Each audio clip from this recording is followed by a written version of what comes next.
Functional currency bizim fəaliyyət göstərdiyimiz mühitin ratiosudur, məzənnəsidir.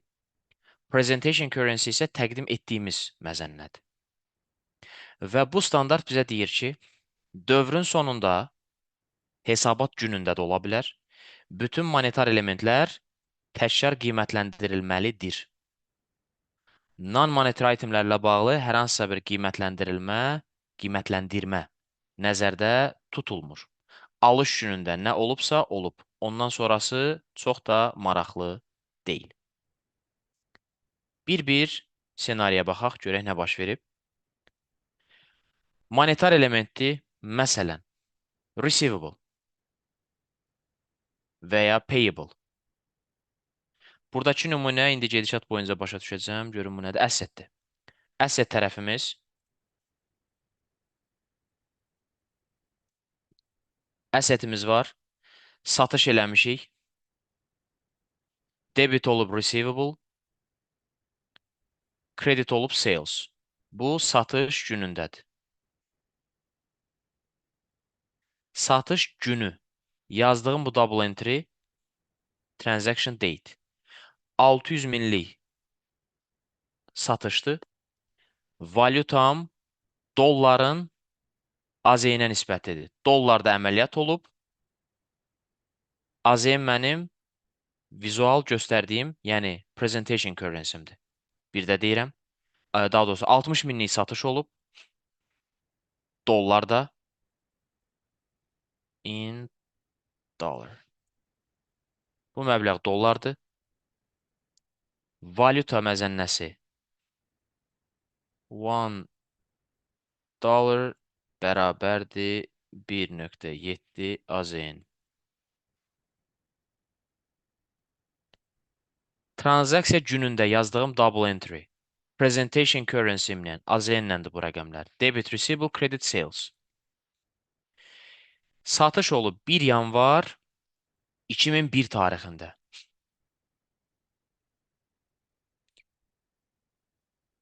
Gəlin bunu 2 eləyim. 2002 tarixində. Üstündən 1 il keçdi. Yəni, ilin sonunda təkrar hesabat hazırlayıram. Müştəri nə vaxt ödəyəcək? Uzun müddətlidir. Valuta məzənnəsi dəyişdi. 1.7-dən oldu 1.9-a. Əvvəl 1 dollar verib 1.7 dənə manat alırdım. İndi 1 dollar verib 1.9 dənə manat alıram. Bu situasiyada yazacağım double entry. Mənim satışım artdı, yox. Bəs nə dəyişdi? Alacağım əvvəl hesablananda 102 idi, indi 114-dür. Hardan aldım 114-dür? Alacağım 60 min dollardır hər iki halda. Burada da 60-dır, burada da 60-dır. Dəyişən odur ki, əvvəl dolları manata çevirəndə 102 min eləyirdi. İndi 114 min eləyir. Yəni mən müştəridən əvvəl 114, 102 alacaqdım, indi 114 alıram. Və ya mənə gələn pul 102 olacaqdı, indi 114-dür. Müştəri bunu necə ödəyəcək, mənə maraqlı deyil. Mənə maraqlı olan mənə qarşılığıdır. Mənə qarşılığı 114-dür. Yazıram debit receivable, credit unrealized gain. Niyə unrealized gain? Çünki hələ prosesi reallaşdırmamışam. Hələ ödənişi almamışam. Ödənişi alanda, hələ ödənişi almayaq gəlin deyək, üstündən biraz da müddət keçsin. 31 dekabr 2002-dən keçdik növbəti reporting date'imizə. 31 dekabr 2003. Başdan bir də keçirim yoldaşlar. Tam fokusumuz burada olsun. Bu dərsimiz danışır, biz valuta məzənnəsi ilə bağlı olan dəyişiklikləri necə göstərməliyik hesabatda. Transaksiya baş verib 1 yanvar 2002 tarixində. Satış eləmişik dollarda, amma təqdimat məzənnəmiz AZN-dir. 60 min dollarlıq satış olub və həmən gün, satış günü 1 dollar 1.7 AZN olub. 102 min manat. 60 mini vurdum 1.7-yə. Debit, receivable, alacaqlar, credit, sales, satış. Reporting date. Deyək ki, müştəri bir neçə il və ya gün sonra ödəyəcək. Hələ ki ona baxmayaq. Baxaq görək mən bunu hər ilin sonunda və ya təqdimat günümdə necə təqdim eləyəcəm. Hesabat günü reporting date 1 olaraq işarələdik. 31 dekabr 2002 üstündən 1 il keçdi. Borcum hələ də 60 min dollardır, alacağım yəni. Bu da dollardadır məbləğ. Bu dəfə 1 dollar 1,9 az endi. Dollar qarşılığında alacağım dəyişməsə də, manata çevirəndə əvvəl 102 alırdım, indi 114 alacağım. Yəni 60 vurulsun 1,9. Alacağım nominal olaraq artmasa da, manat qarşılığında artıb. Yazıram debit receivable 12 min, hardan aldım 12 mini? 114 ilə 102 arasındakı fərqdən. Credit unrealized gain. Niyə unrealized? Çünki hələ ki mənə pul ödənməyib. Hətta daha dəqiq yazsaq, FX gain. Foreign exchange FX ilə işarə eləyəcəyik. Üstündən biraz vaxt keçdi. Yəni 1 il. Reporting date 2-yə gəldik. Bu dəfə məzənnə dəyişib 1 dollar olub 1,4 manat. Yenə də təqdimat məzənnəm AZN-dir, amma əməliyyat baş verib dollarda. 31 dekabr 2003 tarixində unrealized təzə bir əməliyyat yarandı. Unrealized loss yarandı. Niyə loss? Gəlin baxaq. Əvvəl, yəni cəmsi 1 il əvvəl 114 min AZN alacağım var idi. İndi məzənnə dəyişib deyə 60 min dolları manata çevirəndə 84 min olur. Eləyir 30 min azalma. Bu mənim üçün yenə də unrealized rəqəmdir. Unrealized bu dəfə FX loss. Yəni xarici valyutadan yaranan zərər. SPL, Statement of Profit or Loss-a getdi. Nə qədər? 30 min. 114 və 84 arasındakı fərq. Müştəri artıq mənə pulu ödəyəndə nə yazıram sualının cavabı? Bu dəfə realized FX gain olur. Nəticə etibarilə hər il T hesaba baxsaq. Məsələn, hətta gəlin bunu daha da genişləndirək. Bunu silim, olsun. Unrealized gainim 30. Loss. Birinci ilin sonunda transaction date'də double entry'm debit receivable 102. Hətta bu hissəni çoxaldım. Hər günün sonunda ayrı-ayrı yazacağım yoldaşlar.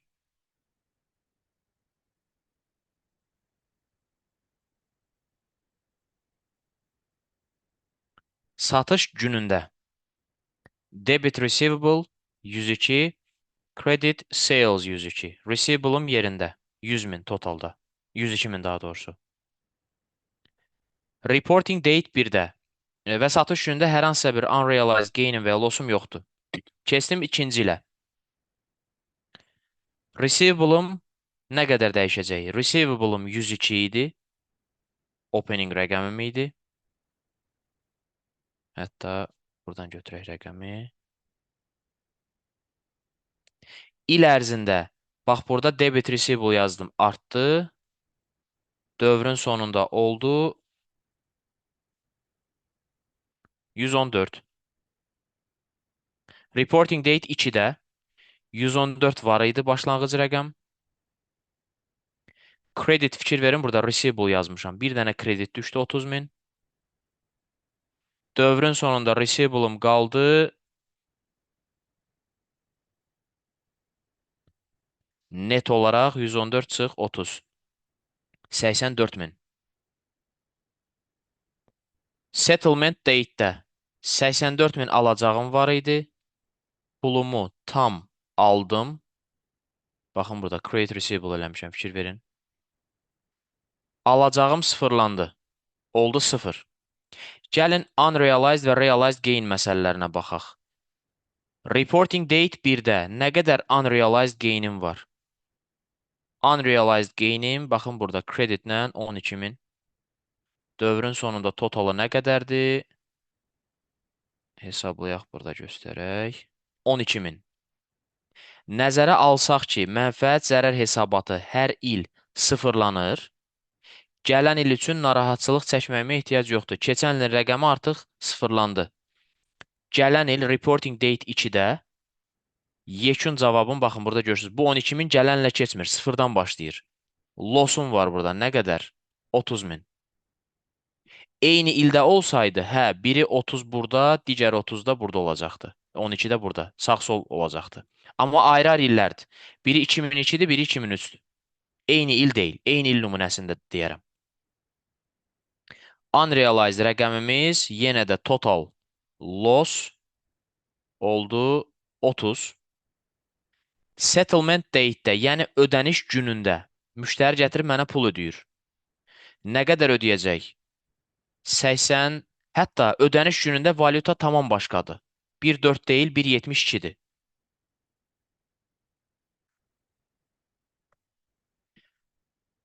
Kağızda gördüyüm alacaq 84.000 mənə 103.200 şəklində ödəniləcək.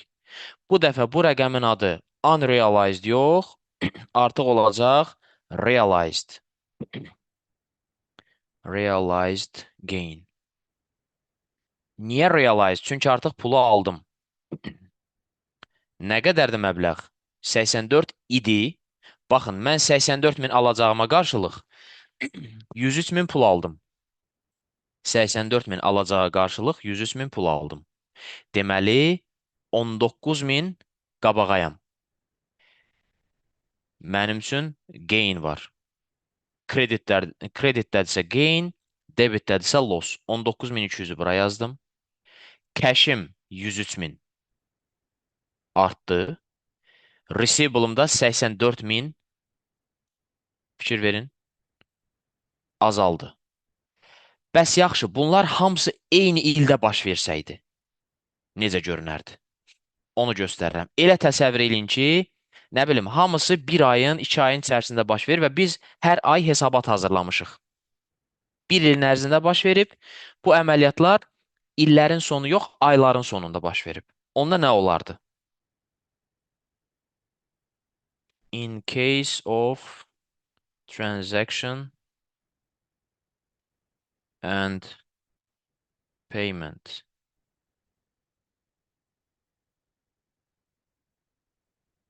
made in the same year. Eyni ildə baş versəydi.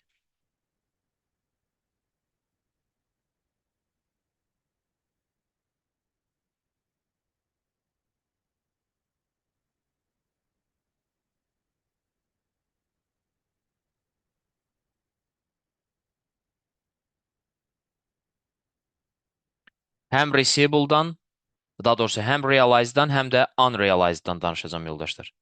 Bunlar ayrı-ayrı T hesablardır. Amma bir element aid olduğu üçün praktikada eyniləşdirə bilərsiniz. Problem yoxdur. Yoldaşlar, sırf prezentasiya üçün bunu göstərirəm. Yaxşı.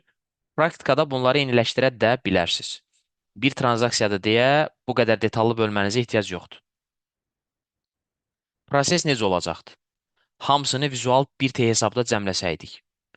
Receivable-ım 84 ilə başlayıb, daha doğrusu 102 ilə başlayıb, sonradan 12.000 qədər artacaqdır. Sonradan 30.000 qədər azalacaq və net result olacaqdır 84.000.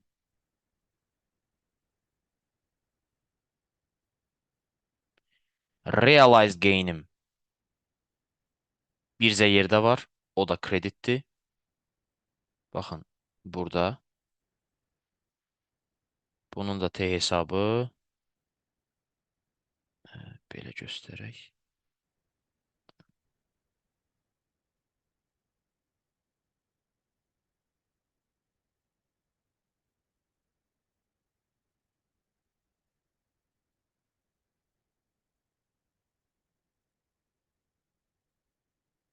Baxacağımız rəqəmlər, bax bu highlight olunmuş rəqəmlərdir. Biraz bunların rəngini tündləşdirim. Unrealized rəqəmdə isə Unrealized gainim bir dəfə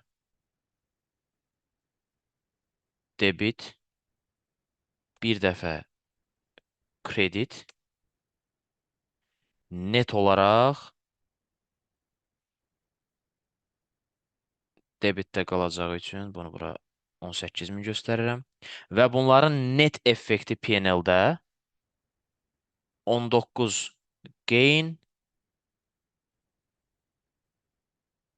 18 loss, net olacaqdı 1200. Yəni bunların combine olunmuş versiyası necə olacaqdı? Bir dəfə loss, bir dəfə gain, bir dəfə də təzədən gain olsaydı, net effekt 1200 qalacaqdı. Yəni hesabata net təsiri 1200 bu əməliyyatdan sonra hamısından, bütün dalğalanmalardan sonra. Bu assetlə bağlı olan hissə idi. Liability-də də eyni məntiqdir. Sadəcə assetdə assetim artanda, məsələn, bu indi aşağıdakı liability-nin double enterisi olacaq. Purchase, debit purchase, credit payable yazmışdım. Əgər valyuta məzənnəsi artsa, mənim borcum artır. Borcumun artması mənim üçün zərərdir. Unrealized FX loss yazıram. Aktivdə artanda mənim üçün qazanc idi. Öhdəlikdə artanda mənim üçün zərərdir. Loss yazmışam. Sonradan valyuta məzənnəsi dəyişdi. Öhdəliyim azaldı. Bu mənim üçün gain sayılır. Unrealized FX gain olur. Yenə də 30.000. Pulu ödəyəndə borcum reporting date 2-də 84 idi. Ödəyən gün məzənnə dəyişibdir, 103 ödəmişəm. Deməli, zərərdəyəm. Net effekt olaraq 19.200. 84.000 borcum var, amma 103.000 ödəyirəm. Deməli, aradakı fərq mənim zərərimdir. Nəticə etibarilə eyni situasiyaya baxsaydıq, realized, unrealized gainləri cəmləsəydik, bir dəfə 12.000 zərər elədim, bir dəfə qazanc elədim, təzdən yenə zərər elədim. 1200 zərər olacaqdı. Bu oldu bizim monetary itemlərlə bağlı eləyəcəyimiz double enterlər. Non-monetarylərlə bağlı yaxşı xəbər odur ki, fikir verin, hər hansısa bir valyuta dəyişikliyinə uyğun yazmalı olduğumuz double entry yoxdur. Bəs bunların fərqi nədir? Fərqi odur ki, non-monetary itemlər transaksiya baş verən günü hesabata necə düşdüsə, o formada da davam eləyir. Sonrakı günlərdə bununla bağlı hər hansısa bir narahatçılıq çəkmirəm. Oldu, bitdi. Yəni, transaksiya hesabatıma düşdü. Məsələn, binanı aldım, inventarı aldım, əsas vəsaiti aldım, torpağı aldım, bitdi. Aldım, bitdi. Əgər bunun alışından borc yaranmış olsaydı, yəni nisiyə almış olsaydım, qiymətləndirərdim. Baxın, aktivin özünün alışından sonra elementin özünün qiymətləndirilməsi başqa əməliyyatdır. Məsələn, torpaq almışam, torpağın özünü qiymətləndirmək istəyirəm. Valyutaya görə, valyuta məzənnəsinə görə sırf torpağın özünün qiymətləndirilməsi yoxdur. Sırf valyutaya görə. Burada söhbət gedir sırf cash, daha doğrusu daha geniş desək, monetary itemlərdən. Monetar elementlər hansı ki, məsələn, torpaq, tikili, bina, inventar, bunlar aid deyil. Monetar elementlərə nə aiddir? Financial instrumentlərdən, sonra receivable, cash, payable. Bunlar bizim üçün monetary itemlərdir. Bunların qiymətləndirilməsi aparılmalıdır.